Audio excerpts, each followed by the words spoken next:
Bien, buenas tardes. ¿Cómo están, amigos? Los saluda José Canales en nombre de abogaclass.com, su plataforma de eventos. El día de hoy, muy contentos y honrados de contar con la presencia del doctor Luis Lipa Ochoa. Permítame, por favor, presentarlo. Él nos va a brindar la conferencia El proceso especial por colaboración eficaz. Él es abogado egresado de la Universidad Católica de Santa María de Arequipa. Cuenta con estudios de maestría en Derecho Penal por la Pontificia Universidad Católica del Perú y estudios de máster en Derecho Probatorio en el Proceso Penal a través de la Universidad de Barcelona. También ha cursado estudios en gestión de las contrataciones con el Estado a través de la Pontificia Universidad Católica del Perú y estudios en delitos de corrupción de funcionarios en la administración pública a través de la Universidad ESAM. También ha cursado estudios en técnicas de contraexamen a testigos por la California Western School of Law. Entonces, bienvenido, doctor Luis Lipa, a abogaclass.com. Listo, muchas gracias por la invitación. Bueno, vamos a tratar el día de hoy un tema que creo que está en boga sobre la colaboración eficaz, sobre todo en aspectos relacionados a crimen organizado, corrupción de funcionarios, lavado de activos, entre otros.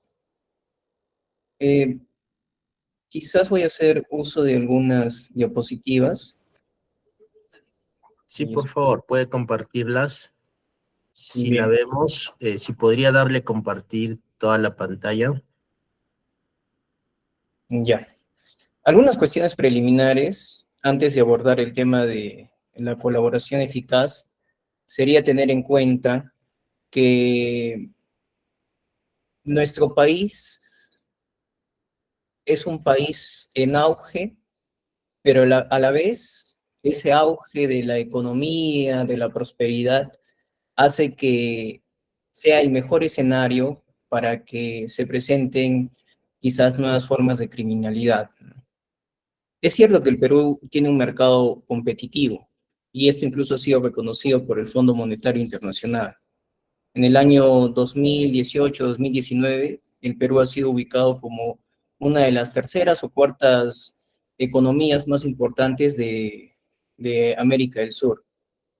Sin embargo, un análisis que ha hecho también Transparencia Internacional ha evidenciado que así como hay este auge, este mercado competitivo, el Perú se ha convertido en el escenario más propenso a la corrupción, a los delitos de corrupción de funcionarios, no solo en el sector privado, sino también ahora en el sector, perdón, no solo en el sector público, sino también ahora en el sector privado.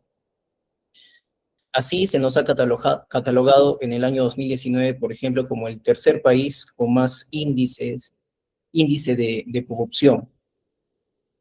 Entonces, si nosotros nos ponemos a analizar, estamos en un escenario en el que el derecho penal y el derecho procesal penal deben dar algún tipo de respuesta frente a estas nuevas formas de criminalidad. ¿Qué hace el derecho penal? ¿Qué hace el derecho penal para eh, investigar, para sancionar? ¿Y qué hace el derecho procesal penal para investigar, acusar y finalmente llevar a juicio a aquellos autores que cometen estos graves delitos? Esa es la pregunta que nos debemos hacer. Y desde el ámbito del derecho penal, por ejemplo, encontramos una respuesta, que es la sobrecriminalización de las penas, ¿no? En muchos casos vemos que delitos como el lavado de activos han incrementado sus penas, delitos de organización criminal también han incrementado el ámbito punitivo y incluso hemos visto la aparición de nuevas figuras, nuevos tipos penales, como por ejemplo los delitos de conspiración al tráfico ilícito de droga, ¿no? Antes solo se hablaba del tráfico ilícito de droga y ahora sancionamos aquellos actos previos, aquellos actos conspirativos antes de la comisión del delito, propiamente dicho. Entonces, adelantamos las barreras punitivas para sancionar y evitar la comisión, en buena cuenta, para evitar y sancionar la comisión de este tipo de delitos sumamente graves. Pero incrementar las penas tiene algún mensaje simplemente represivo para los miembros de estas organizaciones criminales o los autores de estos delitos sumamente graves, ¿no? Tiene un mensaje admonitivo que si cometes este delito y por alguna razón soy detenido, procesado y finalmente condenado, se me va a imponer una pena. Pero más allá de ese mensaje admonitivo, ese mensaje de represión, no causa ningún efecto. Entonces, nuestro legislador, y vamos a ver que otras legislaciones comparadas han buscado de alguna forma eh, romper ese compartimentaje que tienen las organizaciones criminales, ¿no? Ingresar a conocer cómo es que está estructurada, cómo es que reclutan a sus miembros, cuáles son sus fuentes de financiamiento, cómo es que están distribuidos los roles o funciones de esta organización criminal, ¿no? Dónde están ubicados sus bienes, sus testaferros y demás.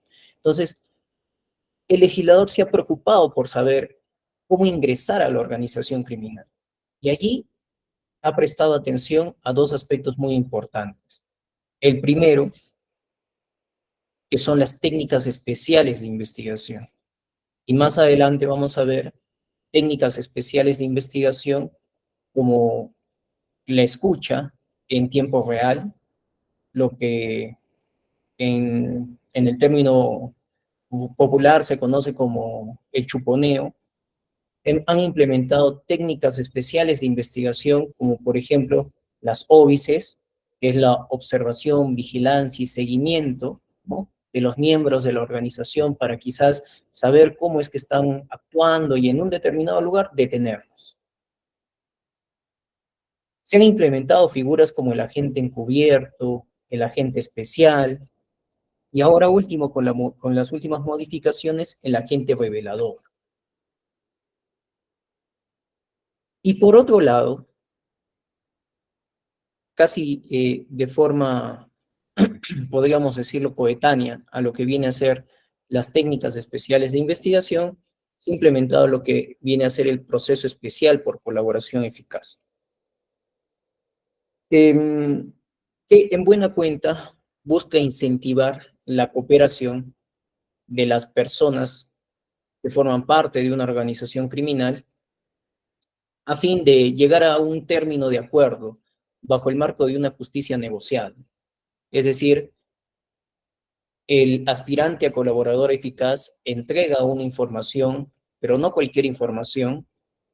El código y el reglamento hacen referencia, el Código Procesal Penal y el reglamento hacen referencia a una información eficaz, ¿no? Y entendemos por eficaz a una información cualificada, ¿no? Más allá de la objetiva, cualificada, es decir, que dé luces de cómo es que está estructurada la organización criminal, de cuál ha sido la intervención de alguno de los miembros en la comisión de ciertos delitos, de, en buena cuenta, cómo se realizó la trama delictiva, ¿no? ¿Qué participación tuvo cada uno? Y a cambio de esta información cualificada, que va a ser proporcionada al Ministerio Público, es el Ministerio Público quien se compromete a celebrar un acuerdo y otorgar un beneficio que más adelante veremos puede ser procesal, puede ser penitenciario e incluso puede ser punitivo, como la rebaja o la reducción de la pena. Este acuerdo finalmente va a ser llevado donde un juez, quien va a hacer un control formal y sustancial del acuerdo para emitir una sentencia.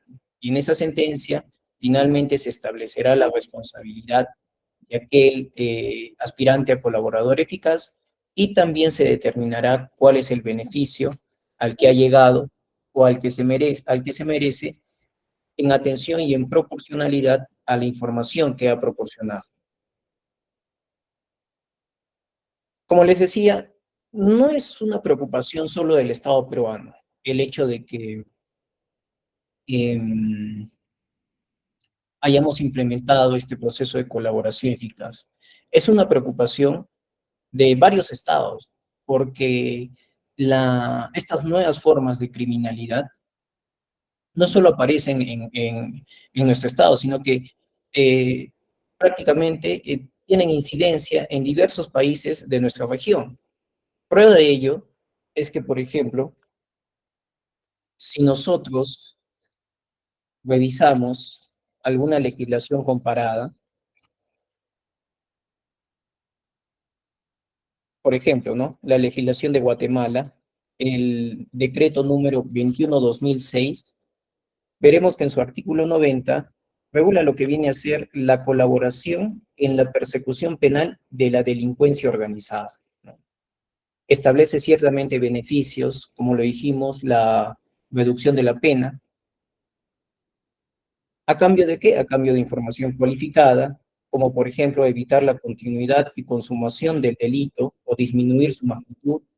Otro ejemplo de ello es conocer las circunstancias en las que se planificó y ejecutó el delito, identificar a los autores o partícipes del delito cometido, y lo más importante, al jefe o cabecilla o directores de la organización criminal. Otra legislación que podemos nosotros identificar que ha prestado atención, quizás es el, la ley número 21.595, ¿no? Dada en Chile, que en buena cuenta regula lo que viene a ser los delitos económicos, como por ejemplo el lavado de activos. ¿Y qué nos dice esta ley? Regula también en su artículo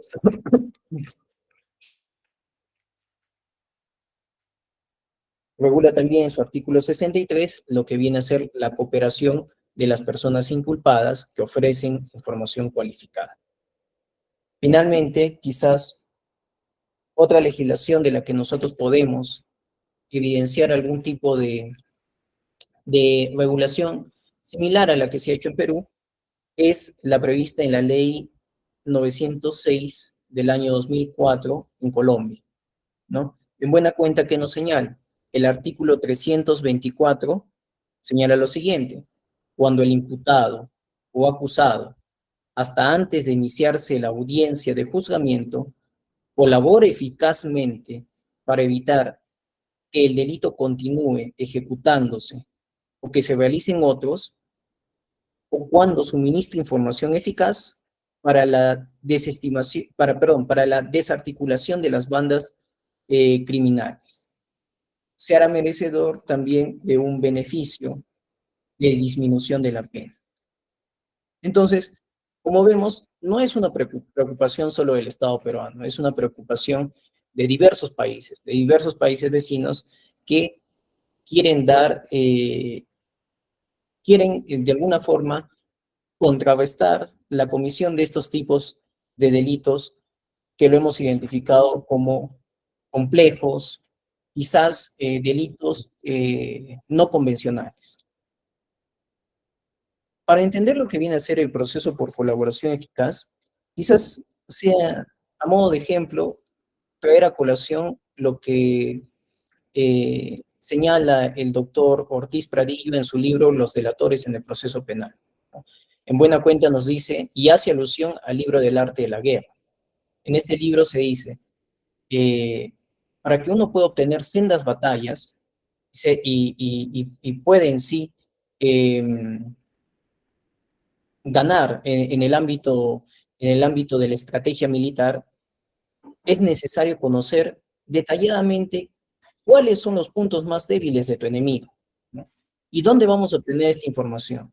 Esa es la pregunta que nos hacemos. ¿De dónde obtenemos esta información de los puntos más débiles de nuestro enemigo? Y lo cierto es, Perdón, doctor, si podría pasar a la siguiente diapositiva. Estamos solo en la de inicio. ayer, Ahora sí, excelente, gracias. a ver, Estamos ya en la segunda, ahora sí está corriendo. ya, Estamos en generalidades, gracias. A ver,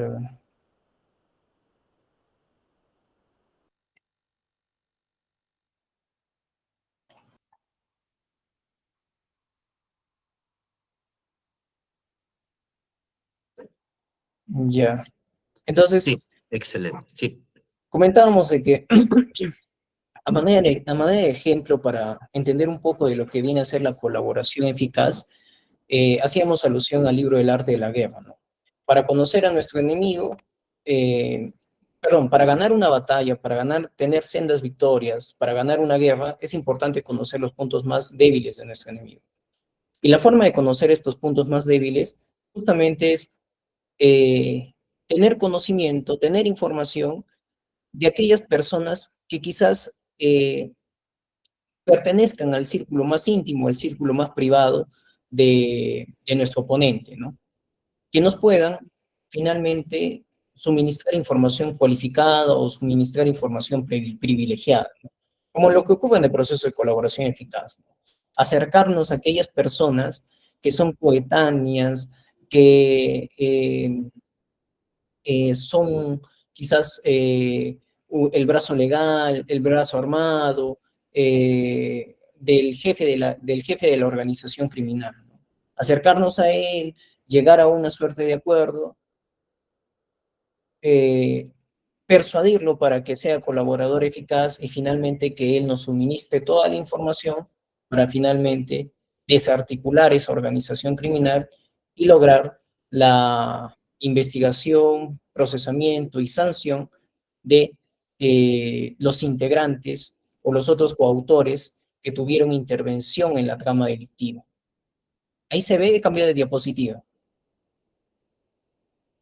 Sí, doctor, sí. Ahora sí, objetivos generales.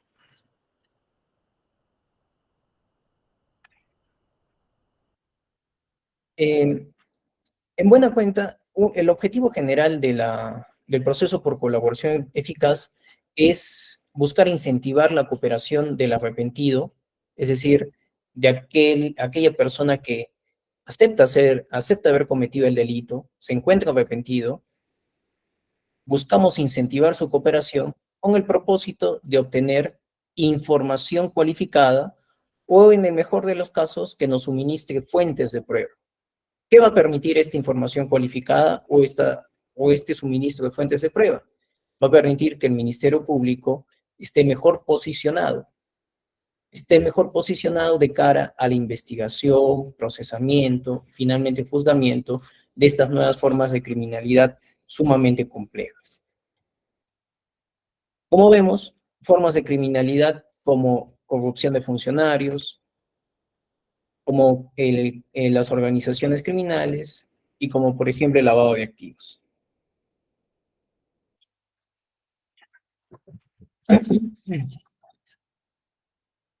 Ahora bien, ¿cuál es la naturaleza del proceso por colaboración eficaz?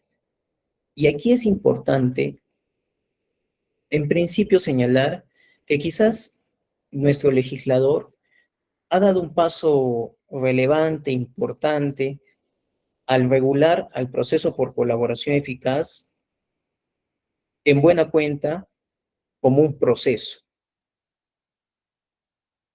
Yo les he leído y les he dado referencia a la legislación de Guatemala, a la legislación de Chile y a la legislación de Colombia, ¿no? Que comparten esta figura procesal. Pero a diferencia de estas legislaciones, en donde muchas veces, en la mayoría de las veces, o el, el, el común denominador de estas tres legislaciones es que el tratamiento de la figura de colaboración eficaz se da como una circunstancia atenuante o como una circunstancia eximente, ¿no? Propia del proceso principal.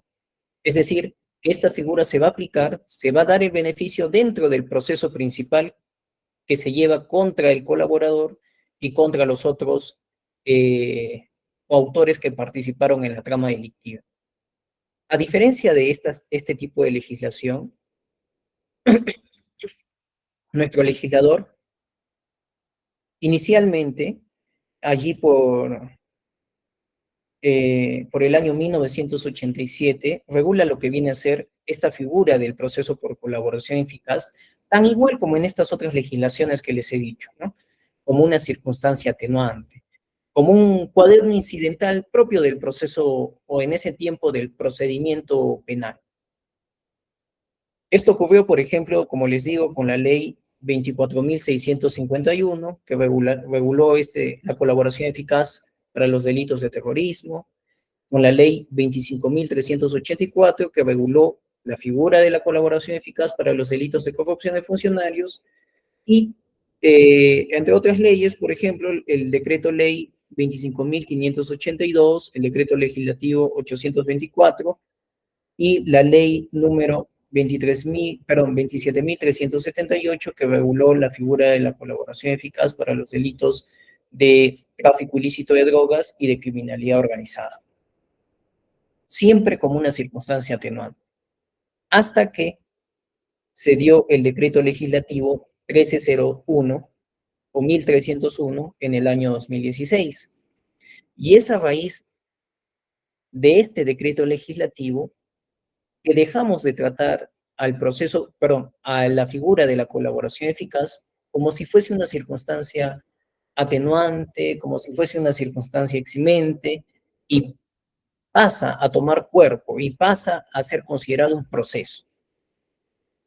Al igual que hay un proceso común, al igual que hay un proceso por razón de la función pública para investigar a altos mandatarios, o como se dice a los aforados, al igual que hay un proceso privado para investigar, o perdón, para eh, interponer querellas, al igual que hay un proceso por faltas, ¿no? O al igual que hay un proceso por seguridad para aquellas personas que carecen de este tipo de discernimiento, distinguir entre lo bueno y lo malo, y se le da una medida de seguridad, tan igual como este tipo de procesos, la figura de la colaboración eficaz adquiere esta connotación importante de ser considerado un proceso. Y si es considerado un proceso, es porque tiene plazos propios, ¿no? Tiene plazos propios como, por ejemplo, para los delitos complejos, el plazo de todo el tramo que va a demorar el proceso de corroboración de la información, es decir, la verificación que tiene que hacer el fiscal de la información, va a ser de 8 meses, que puede ser prorrogado por otros 4 meses más. Y lo mismo ocurre para los casos de criminalidad organizada relacionados a la colaboración. En estos casos, el plazo de corroboración va a ser también de 8 meses y prorrogables a 8 meses más. Entonces, tiene plazos propios. Dentro de este proceso se emite una sentencia, es decir, se establece culpabilidad sobre una persona. Y lo más importante, se otorga un beneficio. Entonces, aquí la naturaleza del proceso de colaboración eficaz guarda un distanciamiento de aquellas figuras que quizás podamos identificarlas en el proceso común como la terminación anticipada o la conclusión anticipada del juicio, ¿no? Que son otras dos figuras que igual otorgan beneficios. ¿Dónde hay la opción del puntero? Por ejemplo, cuando yo les hago referencia a lo que viene a ser la terminación anticipada o la conclusión anticipada del juicio, yo les estoy hablando de que la naturaleza de estas dos instituciones procesales responden a lo que viene a ser el derecho penal premial. ¿Y qué viene a ser el derecho penal premial? En buena cuenta es un premio, ¿no? Es el otorgamiento de un beneficio, pero por razones de simplificación procesal. Es decir, te doy un beneficio porque me estás evitando, ¿no? Que pasemos a otras etapas del juicio y a otras etapas del proceso y estás aceptando tu responsabilidad. Pero únicamente se va a evaluar la responsabilidad de aquella persona que acepta los cargos. En modo alguno se va a evaluar que esta persona otorgue información cualificada del resto de coautores. Eso no, porque si no estaríamos desnaturalizando esta figura, por ejemplo, de la terminación o conclusión anticipada del juicio. Entonces, únicamente se va a evaluar, a ver, ¿Tú aceptas los cargos? Sí, acepto los cargos. Como has aceptado los cargos y me has simplificado el proceso, bueno, te otorgo un beneficio, ¿no? De reducción de la pena. El beneficio, como vemos, recae únicamente sobre el ámbito de la punibilidad, de la reducción de la pena. Pero cuando hablamos de un proceso de colaboración eficaz, estamos haciendo referencia a que éste responde a lo que viene a ser el derecho procesal premial.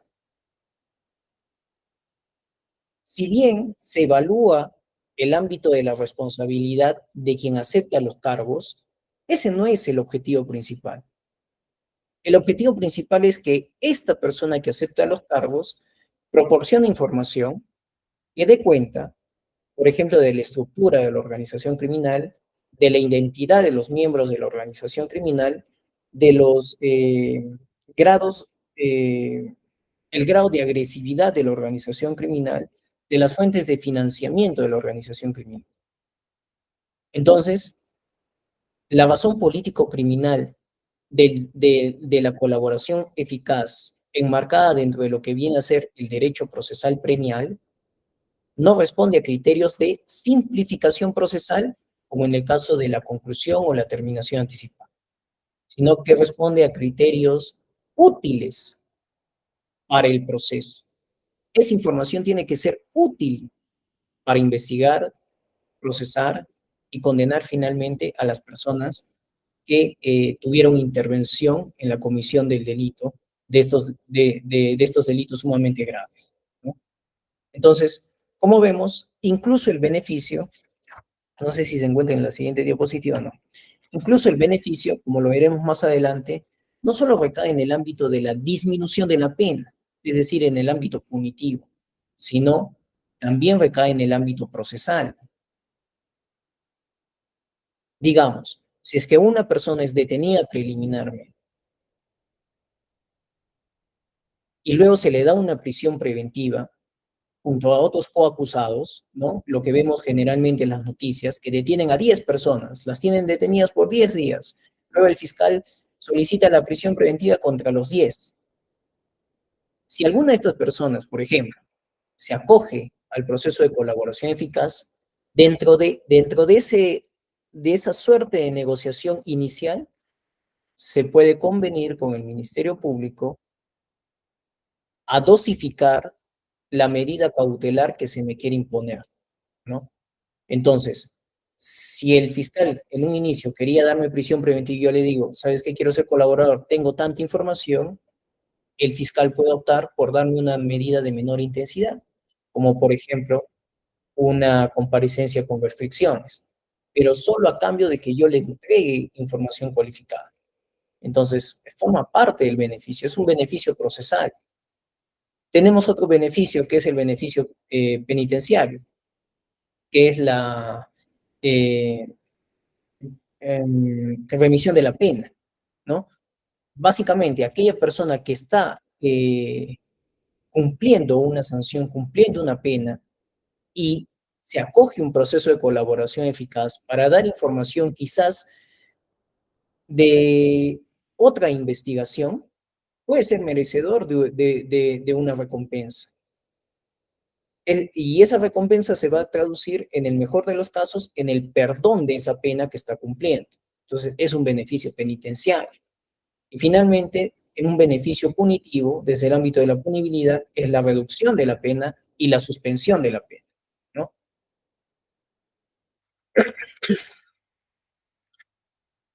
Ahora bien, es importante diferenciar, tomando en cuenta la naturaleza del proceso de colaboración eficaz, diferenciar al colaborador del agente encubierto, del agente especial y del agente revelador. Pareciese que hablamos de cuatro personas que cumplen un trabajo similar, que su objetivo es proporcionar información útil para el proceso de la organización criminal. Pero hay ciertas circunstancias o datos que los diferencian. Y esto es importante porque hay un recurso de apelación 52-2021 Junín, en donde se puede advertir cómo es que se cambia el estatus de un imputado, ¿no? Primero se lo trata como colaborador eficaz y luego de tratarlo como colaborador eficaz, se lo llega a tratar como agente especial. Y el contraste entre estas dos figuras es totalmente distinto, porque cuando uno es colaborador eficaz, se le exige que renuncie a la organización criminal. Es decir, que hay una suerte de disociación de la organización criminal, ¿no? Que se aparte de la organización criminal, que ya no vuelva a delinquir y que nos dé la información que tiene en ese momento.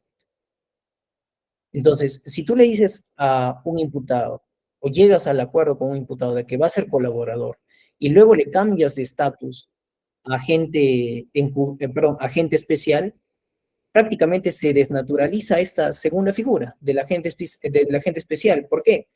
Porque al agente especial no se le pide que esté disociado de la organización criminal, sino por el contrario, se le dice mantente en la organización criminal.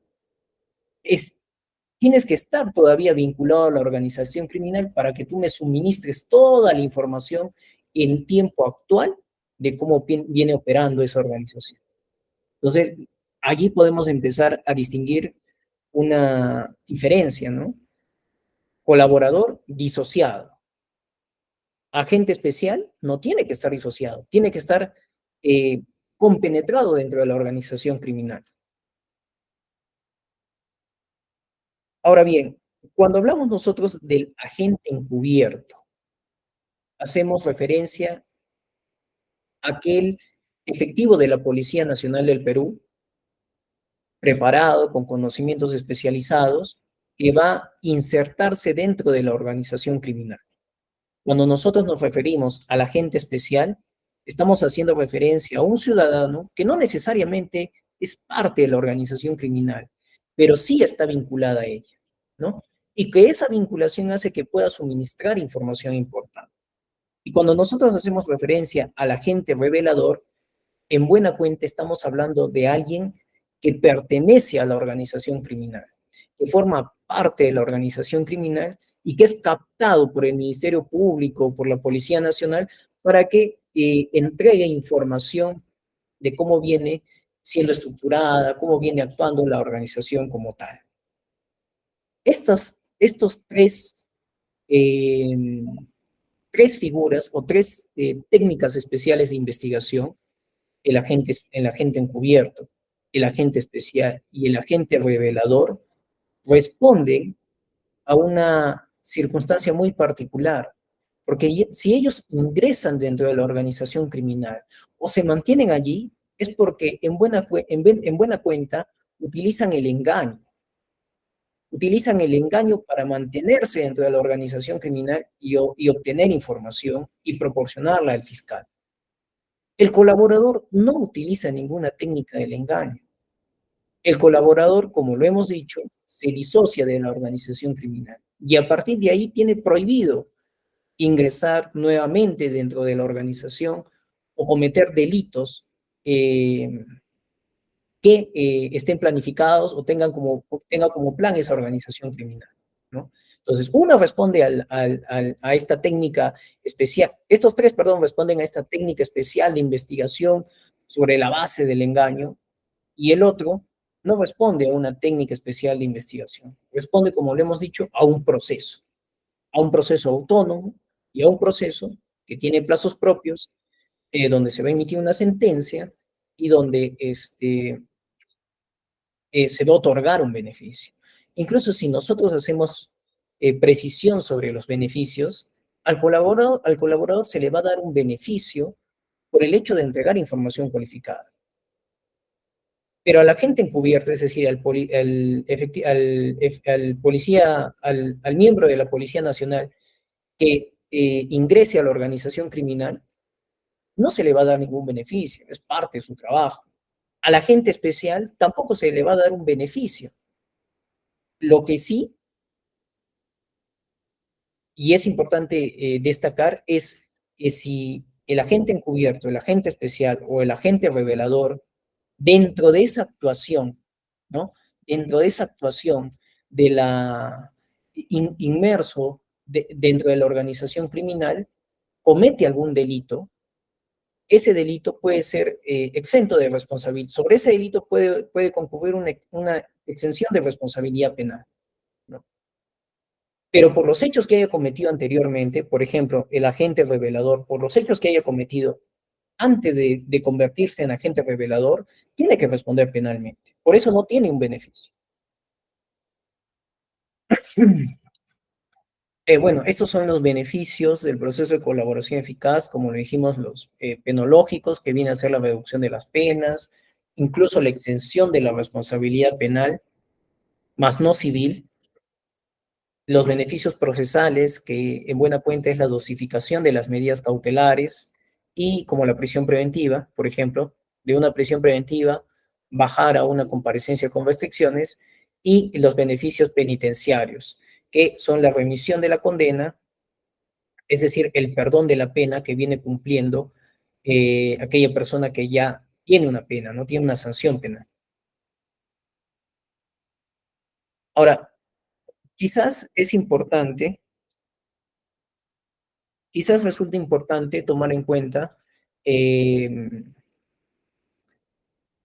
cómo es que el proceso de colaboración eficaz tiene un marco mm, supranacional de regulación, ¿no?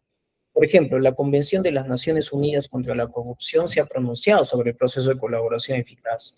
Y lo mismo la Convención de las Naciones Unidas contra la Delincuencia Organizada Transnacional se ha pronunciado sobre este proceso de colaboración eficaz. Y en buena cuenta han sostenido que los Estados miembros de estas dos convenciones deben fomentar la cooperación de las personas que participen o hayan participado en la comisión de delitos de corrupción y criminalidad organizada. Es decir, los estados se deben preocupar de fomentar la cooperación de los inculpados, ¿no? De los procesados, de los investigados, eh, incluso de los sentenciados, como ya hemos dicho. Eh, a cambio del otorgamiento de información cualificada, estas convenciones señalan que los estados deben mitigar las penas probables a imponerse a estos colaboradores e, y también merecen inmunidad judicial frente a cualquier tipo de represalia, ¿no? ¿Qué quiere decir esto? Claro, el, el otorgamiento de información cualificada va a ser que el colaborador tenga un beneficio en la reducción de la pena, en la mitigación de la pena. Pero hay circunstancias donde incluso el Estado se va a comprometer frente al colaborador a resguardarlo, a protegerlo frente a aquellas amenazas que puedan surgir del resto de coautores que tomen conocimiento que esa persona es el delator, esa persona es el colaborador, el que nos ha delatado, el que nos ha sindicado.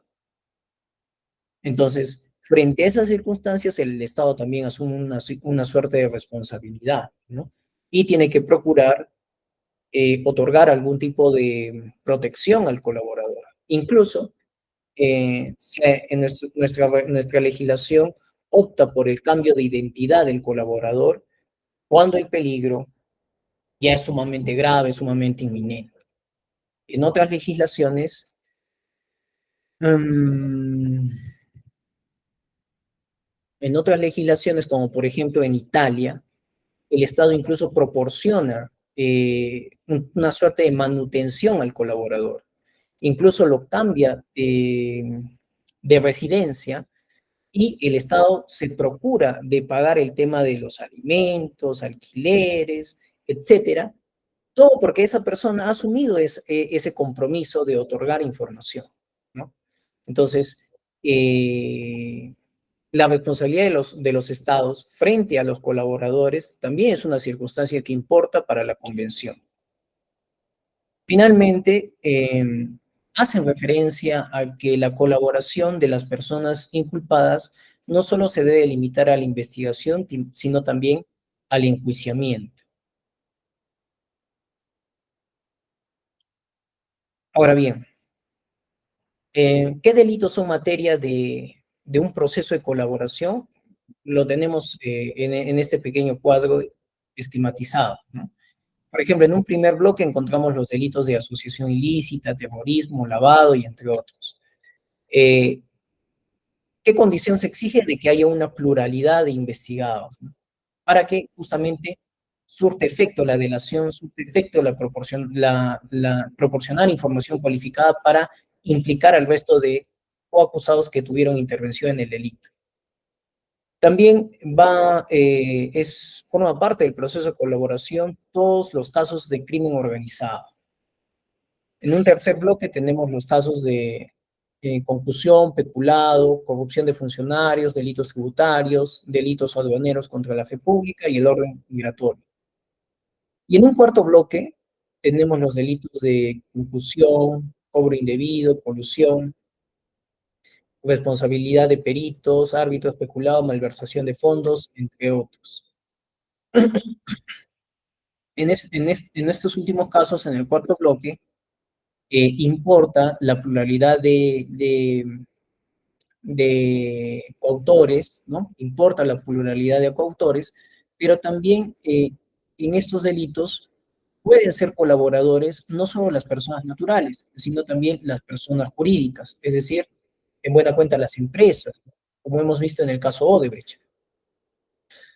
El proceso de colaboración en cuanto a sus etapas se dividen en dos, ¿no?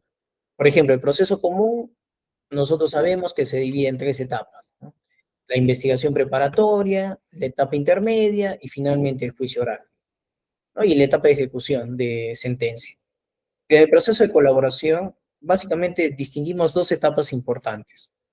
Una etapa llevada en sede fiscal, que va a estar a cargo propiamente del fiscal, y una etapa en sede judicial, que va a estar a cargo, como veremos, del juez de investigación preparatoria o del juez de juzgamiento. En la primera etapa, en lo que viene a ser la etapa fiscal, el proceso de colaboración inicia con una solicitud, una postulación por parte del colaborador. Y esa solicitud, esa postulación tiene que ser calificada por el Ministerio Público. Si hay luces de que se puede llegar a un buen puerto con la información que pretende otorgar el colaborador, se celebra un preacuerdo. Y en este preacuerdo es donde se establece, por ejemplo, la dosificación de las medidas cautelares, ¿no? El cambio de la prisión preventiva por una comparecencia con restricciones o por una detención domiciliaria.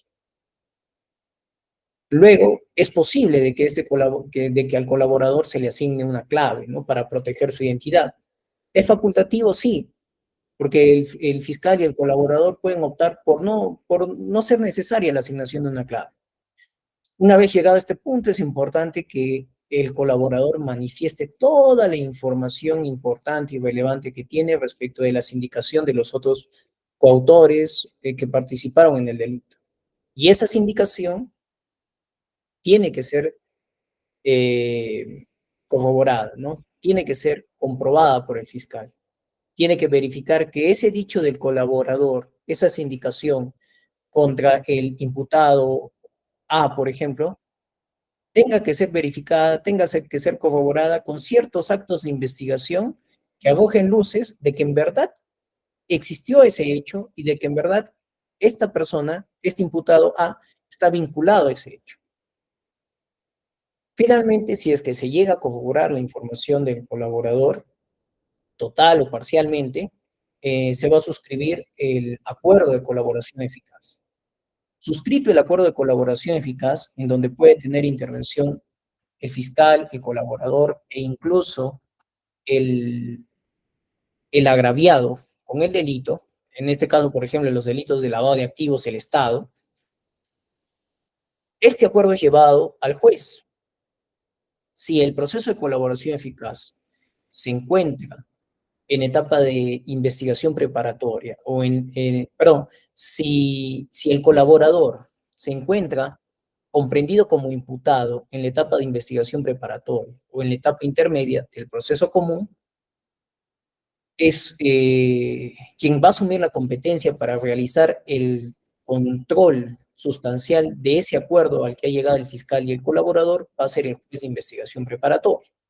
Si por el contrario, el colaborador se encuentra comprendido como imputado en el proceso común y este proceso común se encuentra a nivel de juicio oral, quien va a asumir competencia para conocer ese acuerdo por colaboración eficaz va a ser el juez de juzgamiento. Y finalmente, si el proceso por colaboración eficaz, el colaborador eficaz, a su vez, se encuentra comprendido en la etapa de ejecución ya de condena del proceso común, quien va a asumir competencia para realizar el control sustancial del acuerdo va a ser finalmente el juez de investigación preparatoria. Eso en cuanto al el tema de las competencias del juez. ¿Qué sucede en la etapa judicial? Bueno, en la etapa judicial tenemos una calificación formal del acuerdo. Es decir, el juez va a verificar que el acuerdo cumpla con los requisitos formales, ¿no? Identificación del colaborador, la aceptación de los cargos, la información que está consignada en el acuerdo de colaboración, entre otros. Pero luego ya va a pasar a un control sustancial del acuerdo. Es decir, ya va a entrar al fondo, del proceso de colaboración eficaz. Y este es un trabajo o es un ejercicio prácticamente desde mi punto de vista de valoración, ¿no? Aunque algunos no quieran llamar o no quieran aceptar de que el control sustancial del acuerdo finalmente es una valoración de la información que proporciona el colaborador y si esta información se indica al resto de coautores. Entonces, en buena cuenta, ¿qué es lo que va a hacer el juez? Va a verificar cuáles son los hechos de la delación, cuál es, cuál es el contenido de esa delación, a quiénes está sindicando el colaborador y cómo es que esta sindicación que realiza el colaborador se encuentra corroborada con aquellos elementos de prueba que presenta el fiscal para verificar si es que finalmente existió ese hecho y finalmente si es que aquellos coimputados indicados tuvieron intervención en ese hecho. Entonces, es una suerte de valoración. Finalmente pasamos a la etapa de ejecución, ¿no? Porque el hecho de que se imponga se establezca una sentencia, se reconozca la responsabilidad del colaborador eficaz en la comisión del delito y finalmente se imponga un beneficio, se le otorgue un beneficio, necesariamente ese beneficio tiene que estar sujeto adicionalmente a la información que ha proporcionado, adicionalmente a ciertas reglas de conducta que debe llevar el colaborador.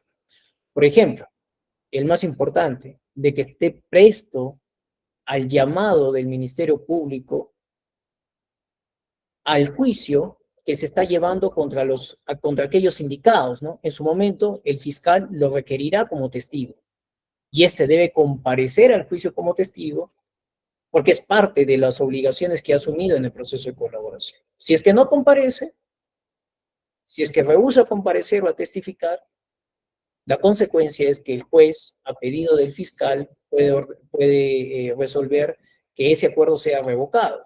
Y si ese acuerdo es revocado, se le quita el beneficio y se lo procesa como si fuese un imputado, con el estatus de imputado, ¿no? Como si fuese un imputado al igual que el resto de coautores.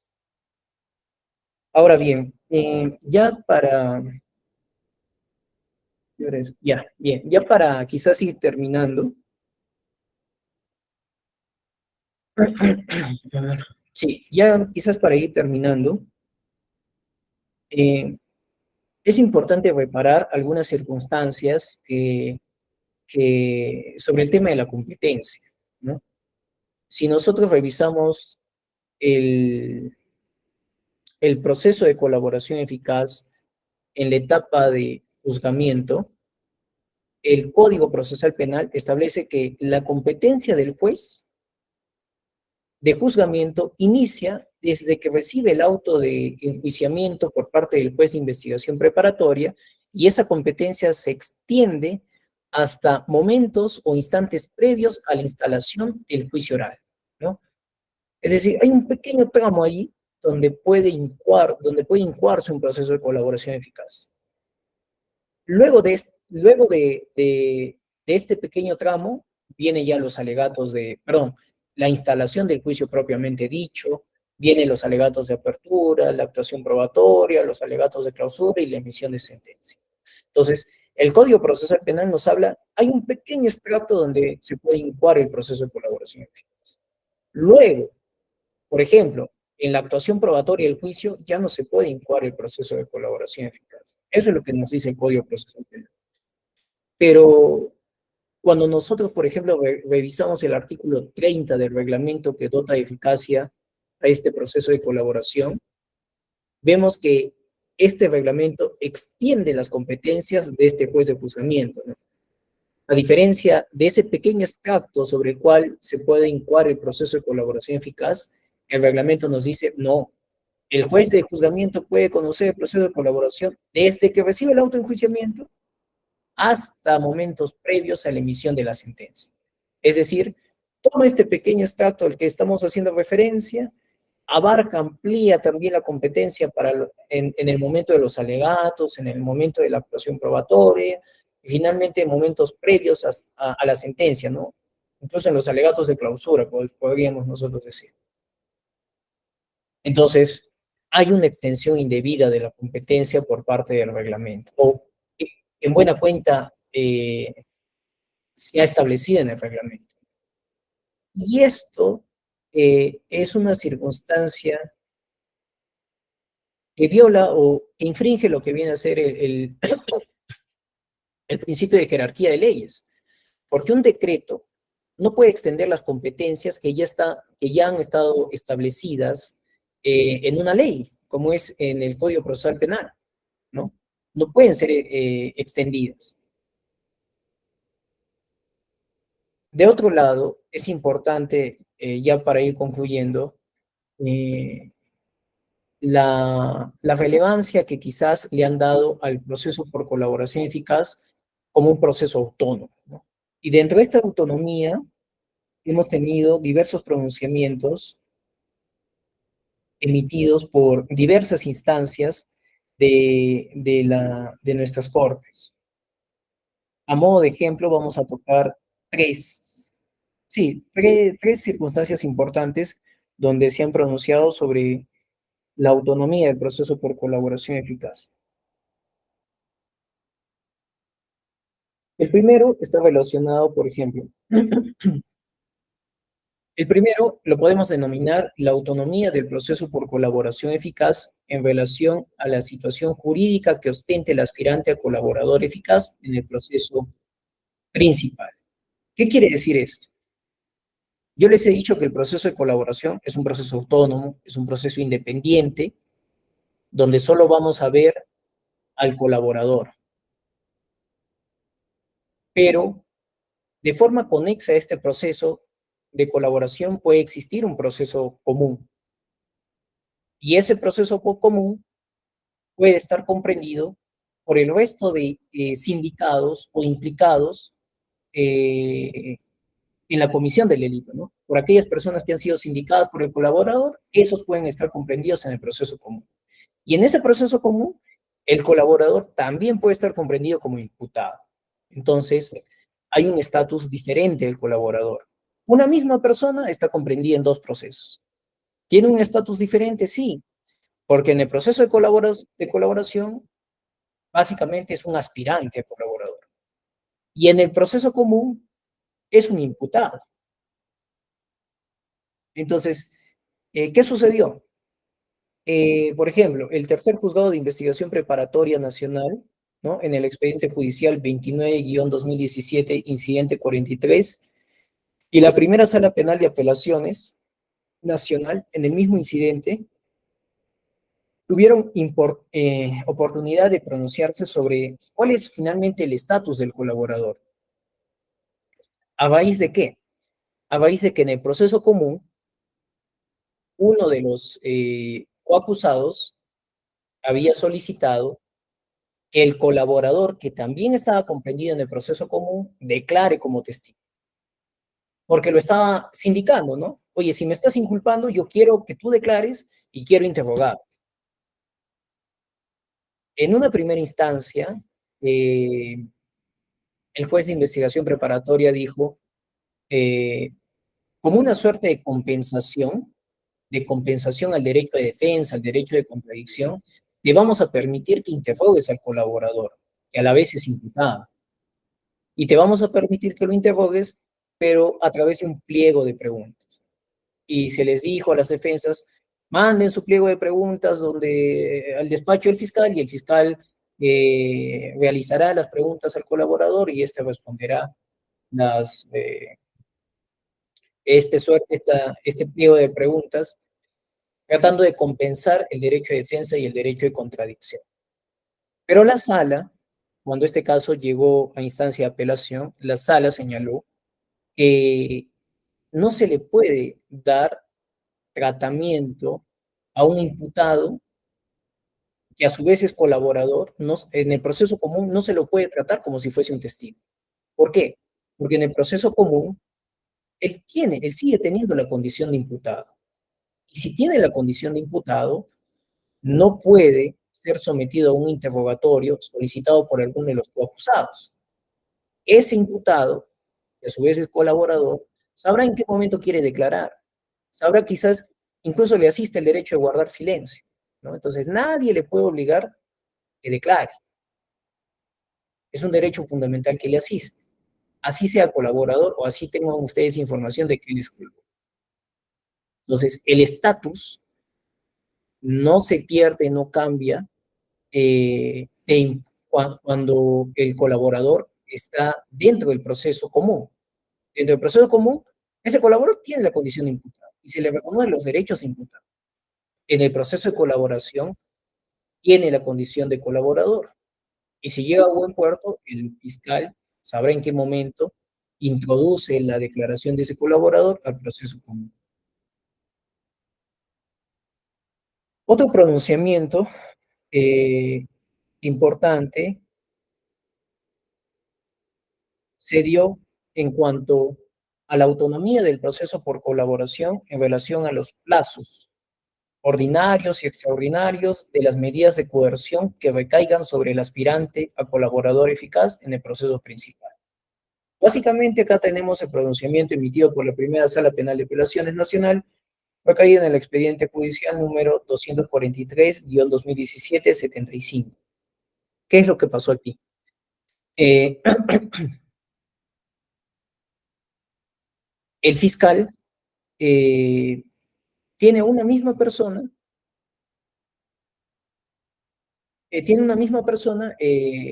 comprendida en estos dos procesos, ¿no? Una misma persona tiene la condición de colaborador y esa misma persona tiene la condición de imputado en el proceso común. El fiscal en la suerte de negociación, las tratativas que va haciendo en el proceso de colaboración, demora, y le echa la culpa al colaborador de que ese retraso en la corroboración, ese retraso en finalmente llegar a un acuerdo es culpa del colaborador. Y en el proceso común, este colaborador tiene la condición de imputado, estaba sometido a una prisión preventiva, ¿no? Estaba cumpliendo el plazo de la prisión preventiva.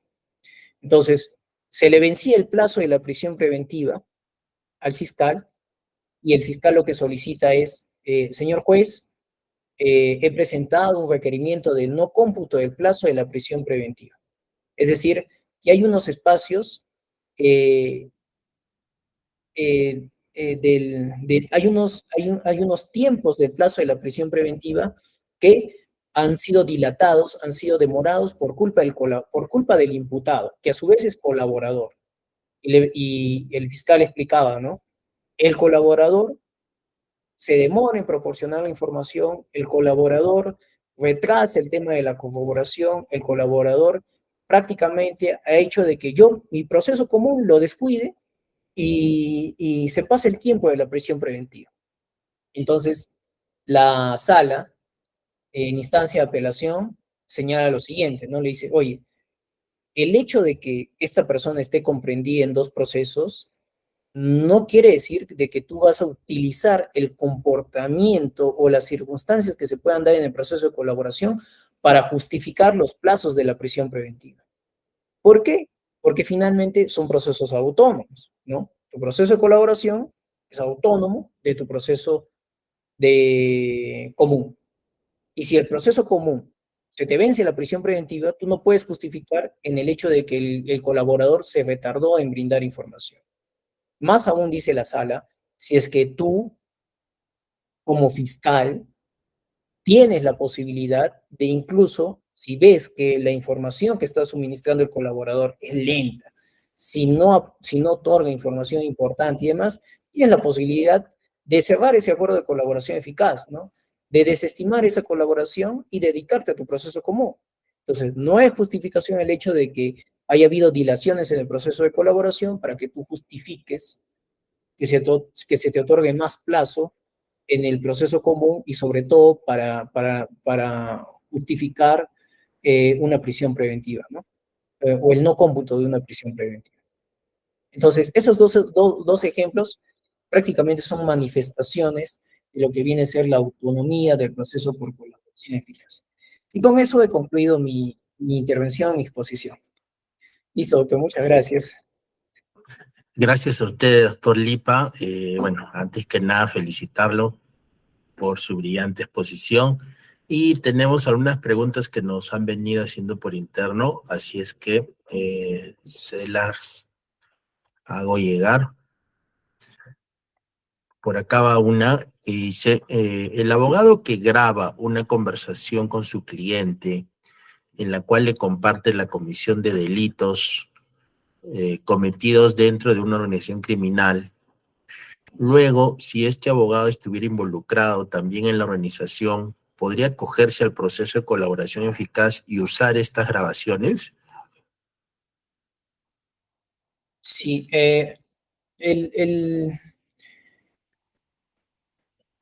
en buena cuenta, si un abogado graba a su cliente en términos de defensa, es decir, de la defensa que podamos estar articulando con el cliente, esa información forma parte del secreto profesional.